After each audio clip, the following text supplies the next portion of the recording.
Bakit maraming concern, no? Pati po yung mga taong hindi dapat concern. Alam nyo, dapat ang namumblema lang sa hindi pa, kung sakaling hindi tatakbo si Sara Duterte. Kaming mga Dutertards. Yung mga tinatawag nyo Dutertards. Mga solid Duterte.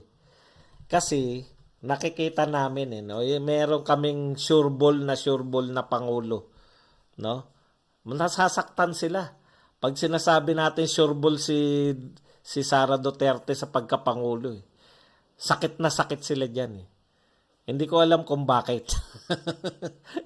Lalo na po yung mga nagpapanggap na Duterte supporter. Nakakaawa po no. Hindi nila maipagtanggol yung kanila. Alam po ninyo, meron silang kondisyon para manalo yung bata nila. Una, dapat makuha nila yung suporta ng mga Duterte supporter. Kami wala po kami. Basta tumakbo lang si Sara, mananalo kami. Dahil po, nakita nyo naman po yung diferensya ng lahat ng mga presidente sa ginawa ni Pangulong Duterte. No? Okay. Ngayon, eto, pinoproblema nila. Ipinagpipilitan pa nila na hindi tatakbo. Bakit ba kayo? Huwag kayong makialam sa amin. Kung kami nangangarap na tumakbo si Sara Duterte, ayaw nga tumakbo niya nun eh. Nakumbinsi na nga namin sa kararan-sararan namin O ngayon, iba na yung kondisyon ngayon. Gusto na rin tumakbo ni Sara Duterte. Kaya lang kasi may kasunduan silang mag-ama. Nakakahiya po naman talaga yun, no? Para sa kanila. Yung Duterte. Sara President, Digong Vice President. Wala pa pong ganun sa kasaysayan ng Pilipinas. Ayaw po nila sila yung manguna. No? Ayaw po nila. Ano po ang problema? No? Hindi naman po yung ayaw ni Sara Duterte. Gusto rin niya pong tumakbo at marami na po siyang pahayag na gusto niya. 'Di ba nung hinamon siya yung tinuturuan siya ni Lenny, nagalit siya, 'di ba? Tapos tong mga issue na kinukumbinsi siya ng tatay niya na gawin niyang Vice President si Bongo. Alam po natin na naroon na po si Sara Duterte. At saka ito, yung sinabi niyang hindi siya tatakbo. Madali lang naman po sabihin niya na hindi ako tatakbo kasi magpo-focus muna ako rito sa Davao. No? Hindi ako tatakbo kasi dito muna ako. Hindi po niya sinabi yun Ang sinabi niyang dahilan kung bakit hindi siya tatakbo. Kasi nagkasundo kami ng tatay ko.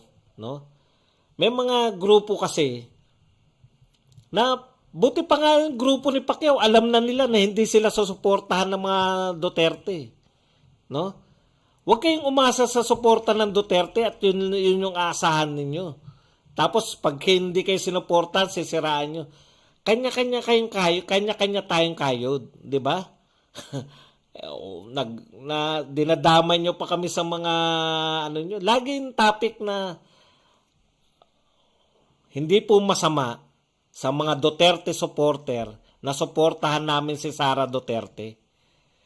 Ngayon, ang tinitiyak namin sa inyo, may isang Duterteng tatakbo sa 2022.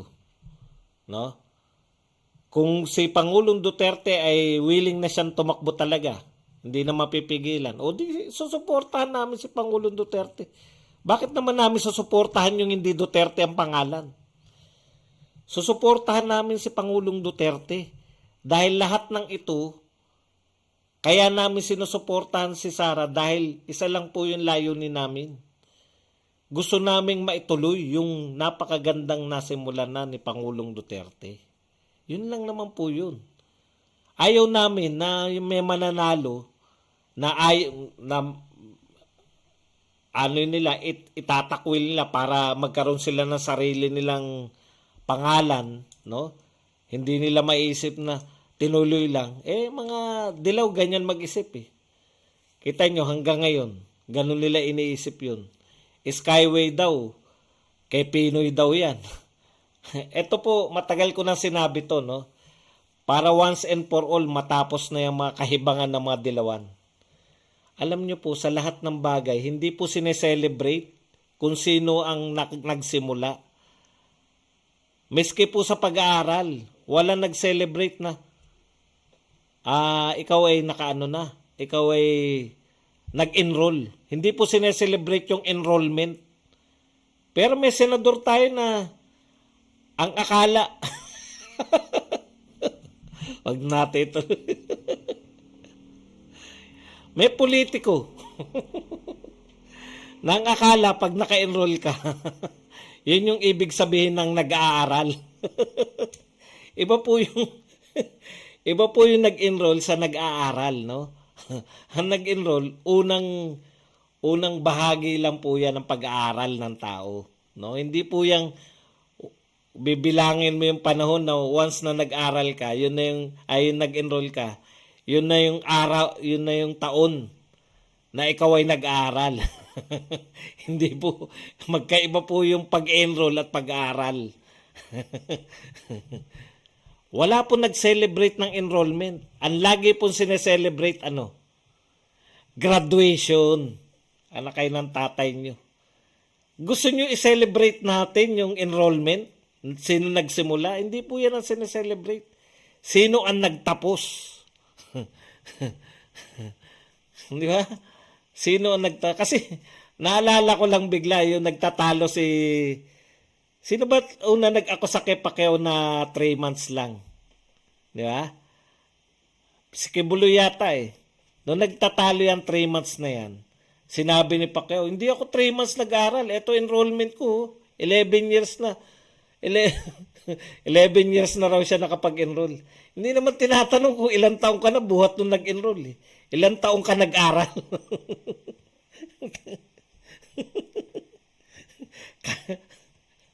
Ako nga, sa totoo lang, eto, ngayon ko lang re-review. Ewan ko kung nasabi ko na sa inyo to. Graduate nga ako ng high school, 1985. Graduate ako ng college, 1995 eh. Usapin ba yun kung kailan ka nagsimulang magkoleyo? Kung kailan ka graduate ng koleyo, yun yung sineselebrate. Di ba? Yung mga maling konotasyon. Kaya po yun yung gusto natin. No? Kung maganda po sa paningin natin yung ginawa ni Pangulong Duterte, yun po yung gusto natin. Ituloy. At wala nang ibang, tapos ikalawa, protektahan. Protektahan si Pangulong Duterte. Kasi ngayon pa lang po, ang dami ng banta eh. Di ba? Ano yung banta sa, hindi lang naman yung pakulong, hindi nyo naman kaya pakulong si Pangulong Duterte. Ano ba kayo? Yung mga maiingay na nagsasabing kaya nila ipakulong si Pangulong Duterte. Kaya nga kayo nag-iingay. Hindi na nga kayo mananalo kahit sa Senado. Eh. Yung nagsasabing kaya nila ipakulong si Pangulong Duterte.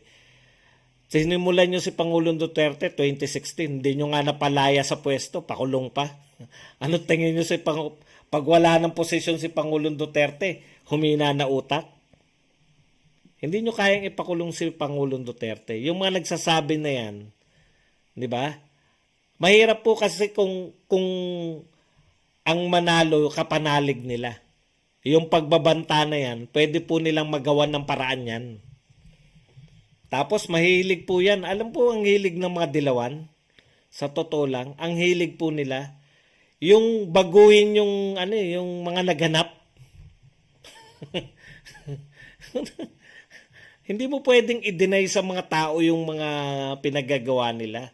Ngayon pa lang po, tignan nyo naman po kung paano, kung gaano ka-twisted yung mga utak na mga yan. Ngayon pa lang eh. 'Di ba? Pag pinag-uusapan yung legasiya ni Pangulong Duterte. Kahit na napakaganda na ng legasiya niya. Saan kayo nakakita? 64% pagbawas ng crime index. Pinakamalaking pagbaba ng krimen sa Pilipinas naganap ngayon. Yan po yung epekto nung war on drugs ni Pangulong Duterte. Pero kung palabasin po nila, palabasin nila na yung war on drugs, parang napaka-kriminal ng Pangulo. Hindi po. Ang epekto po ng war on drugs, 64% pagbaba ng index crime sa Pilipinas. Yun po epekto nun. Kasi, naglilihiman pa ba tayo? Marami pong krimen Hindi naman kayo, nanonood naman kayo ng ng telebisyon. Marami pong krimen ay dulot ng mga adiksyonnes. Pagkawala sa sarili. Yun yung sinasabi natin na kaya nilang mag-twist ng mga facts sa harap-harapan. Ayan nga, sa Senate hearing, nakikita nyo na kung paano nila tinitwist eh. Yung walang kasalanan na papa-appear nila na kriminal eh. Tapos, susundutan ng traditional media, susundutan ng mga iba pang mga trolls nila.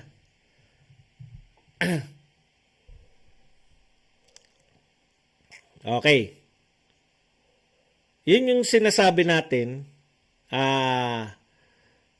yan yung sinasabi natin na gusto natin kaya si Sara Duterte. Ngayon, kung ayaw talaga ni Pangulong Duterte, nasa kanya, pagkakait ba natin sa kanya yun? Sa dami ng achievement niya? Yung bang siya mismo ang gusto niyang magtuloy nito sa pamamagitan na siya titiyakin niya? No? Una, titiyakin niya, mananalo siyang vice president eh. At titiyakin niya na mananalo yung kanyang itataas ng kamay. Kung ayaw ni Bongo, di kung sino man yung gustong itaas ng kamay ni Pangulong Duterte. Yun yung sinasabi natin. Pero hindi po definite yan, no? Kaya wag po kayong magdiwang na sinusuri-suri nyo yung kay Pangulong Duterte. Kulang kayo. Kulang nga kami mga Duterte. Alam namin na susuportahan namin. At malamang hindi yung inaasam nyo na automatic na kayo ang susuportahan namin. Malabo po yan. Ngayon pala nakikita na namin kung gaano kawalang utang na loob yung mga senador na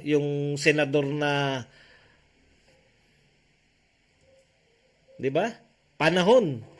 Walang supporter ni Pangulong Duterte, wala pa napapatunayang krimen, nagbabaliktaran na kayo lahat.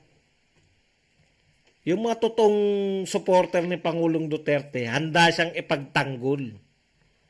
Eto wala pang krimen eh. Baliktaran eh. Okay. Tulad din po ng Shopee or Lazada, mga ahente lang din sila ng mga different manufacturer at products. Hindi po nila naintindihan yata yung yung ahente, no, na nakakaya mag-produce. 'Di ba meron pong mga ganun na negosyo, ahente ka. Ewan ko. Kinakailangan mo ba ng bilyon-bilyon para ka makapag-supply ng bilyon? Kung ang logic nila, no? Tignan niyo po kung ang logic ng mga senador ang papakikinggan natin, na sisilipin nila, kung 12 billion ba, ibig sabihin dapat yung kumpanya may 12 billion? Ang tanong ko, sinong mga supplier ang may 12 billion pesos na kapital? Hindi po ba malaking kalokohan yun? Kasi inaano po nila yan yung binobobo po talaga nila yung mga Pilipino, no? Yan po yung pinakamalaking nila, no, pambobobo sa Pilipino. Lagi sila, wala pa 1 milyon ng puhunan yan. Paano makakapag-supply yan ng 12 billion? Sino pong bilyonaryong supplier ng Philippine government? Sige nga po, sino po ang bilyonaryong supplier ng Philippine government? Lahat po ng pinag-usapan, bilyon eh. Yung iba po bang bidder, bilyonaryo? Hindi naman po, di ba? Yun yung sinasabi natin. Hindi mo kinakailangan maging bilyonaryo para makapag-supply ka ng bilyon. Kung laway lang po ang pinuhunan ng mga to at nakapag-produce sila ng magandang kalidad, nasa tamang kalidad at mabilis. Sabi nga, ka-order pa lang, nariyan na. Dapat awardan natin ang awardan to. Ang dami nating mga supplier na palpak. Yung mga palpak na supplier, hindi nyo inaangalan. Etong nakapag-deliver ng maayos at mabilis, inaangalan ninyo. Krisam, paano na yan kung talagang ayaw ni Sara na tumakbo sa ngayon? Maybe later on, yung mga kasamahan natin dito, lipat na kay Yorme o kay Kawatano, na lang kasi ayaw kay BBM, babaw naman. Hindi naman hindi po. Yan po kasi yun eh, no? Yan po yung sinasabi natin na mali eh. Bakit po nyo sinasabi na BBM po kami? Hindi, wag po kayong mag-assume. Wala po kaming present dati. Welcome po dito lahat. Dilawan kayo, Marcos loyalist. Pero wag nyo po kaming pagbintangan na BBM supporters po kami. Wala po kami nilihim dito sa channel na to, no? Kami po ay Duterte supporter, no? Kung may mga Duterte supporter na BBM supporter din, di wala, ano bang problema dun? Kung merong mga Duterte supporters na Isko Moreno, o di bahala po kayong magtalo sa inyong utak. Na paano nyo i-reconcile yun? Kasi malinaw naman po eh, na hindi nyo kayang i-reconcile. Sa totoo lang, Duterte supporter lang po kayo sa isang kondisyon. Kung si Duterte, susuportahan si BBM. Pero kung hindi susuportahan si BBM, hindi na kay Duterte supporter. Tayo ba naman nagbobolahan pa? Di ba? Ganun po talaga politika. Yung politika ay addition. May time po na si Aimee Marcos, kanino ba tumakbo yan? Sa Liberal Party po ba tumakbo si Aimee Marcos? Nung 2016? Huwag niyo po kasing kakalimutan yung mga history. Di po ba? Parang hindi natin hindi tayo nagkakaunawaan. Si Aimee Marcos kasama nila Sara Duterte yan na nangangampanya. Ang point lang, ganun po talaga yung politika, no? Huwag po ninyong isipin na automatic pag hindi tumakbo si Sara, BBM yung presidente namin. No? Hindi po ganun yun. Ang point ko lang, ganun po talaga kayo, Bongbong Marcos kayo. Hindi po namin pinagpilitan na dapat yung mga Marcos sumuporta. Kayo po sumuporta sa mga Duterte. Ngayon, kung hindi na kayo susuporta sa mga Duterte, ano magagawa namin? Ganun po talaga. Sa simula't simula pa, kayo ay mga Bongbong Marcos supporters. Pero kung nakita ng mga Marcos supporters, may mga na-convert na naging Duterte supporters, ano magagawa rin nyo? Ang ganda naman po talaga na, kayo rin mismo, sinasabi nyo magaganda mga ginawa ni Duterte. Di po ba? Huwag nyo pong ipilit na kami automatic pag hindi tumakbo si Sara, si Bongbong ang susuportahan namin. Pag hindi tumakbo si Sara Duterte, tatakbo po si Pangulong Duterte na Vice President. Natural, yung presidente niya, yun po yung Bakit naman namin susuportahan si Cayetano? Sa tingin niyo po ba? ang i-endorse ni Duterte ay si Cayetano, napakalayo naman. Wala naman po sa hinagap na si Cayetano ang i-endorse ni Pangulong Duterte. Na yun po ang pinakamalayo sa lahat ng malalayo. Okay. Katraydoran, wag po natin kalimutan kung sino, lalo na yung nagpalibing sa tatay nila sa libingan ng mga bayani. Hindi po ako nakikipag-away, pero wag nyo pong ipilit yung gusto ninyo na yung Duterte dapat sumuporta sa Marcos. Hindi po yan. Hindi po ako Marcos loyalist, hindi po ako, kahit kailan di ko sinabi. Kung sinabi ko man na ang pinakamagandang pinakamalakas na tandem, Sara Duterte at Bongbong Marcos. Yun po ang katotohanan. Bakit naman, pero hindi ibig sabihin nun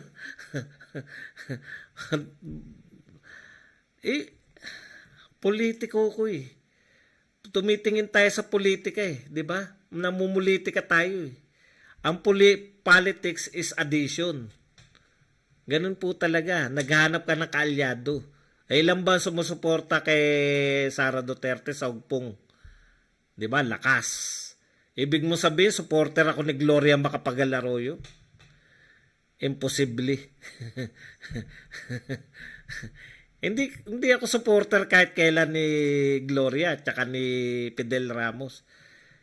Pero sinusuportahan ng lakas yung yung hugpong ng pagbabago eh. Ano ba yun? Poproblemahin ko ba yung gusto nilang suportahan si Sara Duterte? Pero never nilang ininsist na galing sa lakas CMD yung magiging, tingnan nyo may mga sumusuportang political party kay Sara Duterte. Pero hindi sila nag-insist na susuportahan ka namin pero vice president ka lang ng presidente namin. Sa totoo lang, yung mga Bongbong Marcos lang naman, supporter lang naman yung nagsabi na Bongbong Marcos Sara Wala pong iba. Lakas CMD. Hindi po sila nagsabi na Gibo Teodoro Sara Duterte. Yung LDP. Yung si mga Angara. Hindi po nagsabi na Angara Sara Duterte. Yung PMP, hindi po yung nagsabi na Jinggoy Sara Duterte. Di ba? Wala pong ganun. Alam po nila, si Sara Duterte yung presidente nila. Alam po nila yung kalalagyan nila sa buhay. Ganun po talaga ang politika. May maghihiwalay. Kayo po ba, tatanungin ko, kung sino bang susuportahan ni Pangulong Duterte, susuportahan nyo na presidente kung hindi tatakbo si Sara? O kaya, kung si Sara ba ay tatakbo at hindi kinuwang vice president si Bongbong, susuportahan nyo si Sara? Malamang hindi. O yun po yun. Bakit nyo i-insist na kami dapat suportahan si Bongbong? Hindi po kami, ganun po talaga. Addition po yan. No? Minsan kayo ay sumuporta kay Pangulong Duterte. Kung ayaw nyo na sumuporta, si Pacquiao nga, grabe pa yung pagsuporta niyan. Presidente pa ng PDP laban. Imagine niyo bumaliktad din. Ano kami dyan? Tanggap namin yan. Hindi naman permanente yun. Doon kami. Kaya nga pumataas ang rating ni Pangulo, di nila kayang ipababayan dahil mga magandang pamamalakad ni Pangulo. Kahit po may pandemya, maliit po ang death rate based on population. O tayo po, maliit po ang death rate natin. Tsaka hindi lang po population yung density. Yung dami po ng populasyon sa isang per kilometer. Nakita nyo po ba yung Metro Manila kung gaano karami yung nagsisiksikan sa isang area?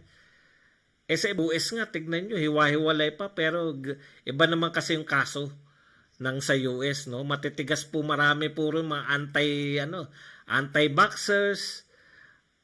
Ayaw na nilang pabakuna, ayaw pa mag-face mask at face shield. Sa bagay, tayo lang nagpe-face shield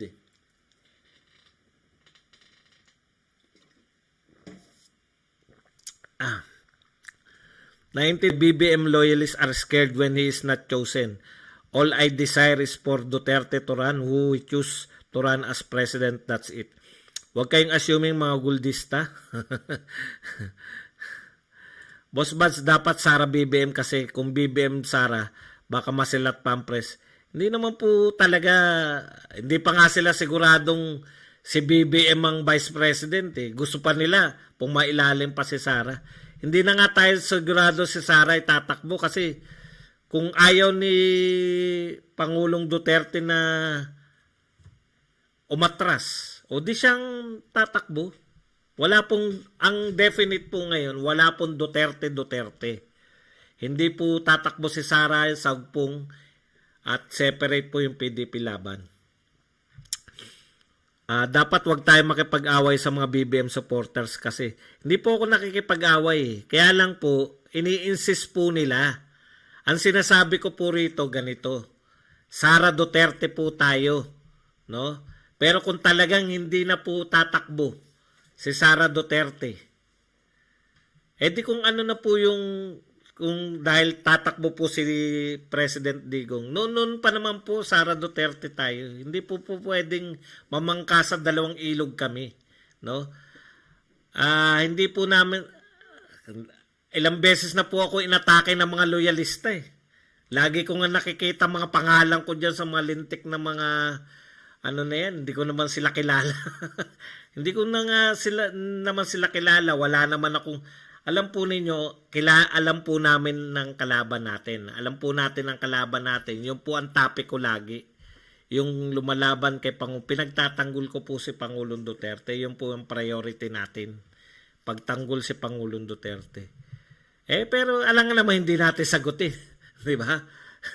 Yung ginagamit po nila tong program, nabasa ko po sila. Na ganito ang gusto nila. Pag hindi tumakbo si Sara, suportahan ng mga Duterte si Bongbong. Bakit po ganun? Kinakailangan din. Baka sabihin naman ng mga supporter natin, yun na rin yung ano ko. Iba po yung binabasa ko lang kayo. Iba rin po yung nagsusuestyo na kayo. Sanay na kami na binabasa ko rito, BBM for President. Wala pong problema. Pero yung magbigay mangampanya kayo dito, na pag hindi tumakbo si Sara, boto namin si Bongbong. Wag naman ganun. Ang dami nyo naman channel, di ba? Marami kayong channel eh. Wag naman dito sa channel namin. Hindi ko naman kayo sinisiraan. Okay, tama po kayo sa Agus, mga vlogger ng BBM, wala naman daw napatunayan na gawa na ni Sara kundi maintain ang Davao, samantalang si BBM daw meron na, kaya dapat daw BP lang muna si Sara. Pananaw nila yun eh.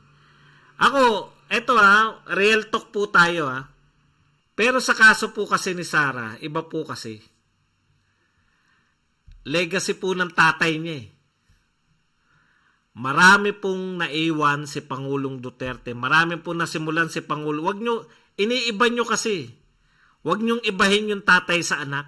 Ibig nyo sabihin, si Sara Duterte, yung mga nakasalang na mga build program, hindi niya itutuloy. Di ba? Ikalawa, yung bang mga magagandang proyekto katulad nitong War on Drugs, hindi niya rin itutuloy. Ang dami na po nagpahayag na hindi nila itutuloy yan. Kaya expect po tayo sa nagsasabing hindi nila itutuloy ang War on Drugs na yan. Alam na po natin kahinatnan. Yung pre-Duterte, yung panahon po ni Pinoy, kung gaano kagulo. Ganun po babalik ang Pilipinas.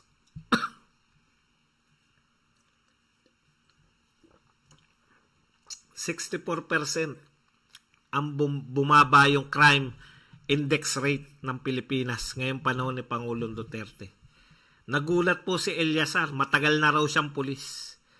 Si General Eliasar. Ngayon lang siya nakakita ng bumaba ng ganyan yung under ng isang presidente, yung crime rate ng Pilipinas. Yun po yun eh. Yun po ang mga genuine na sukatan.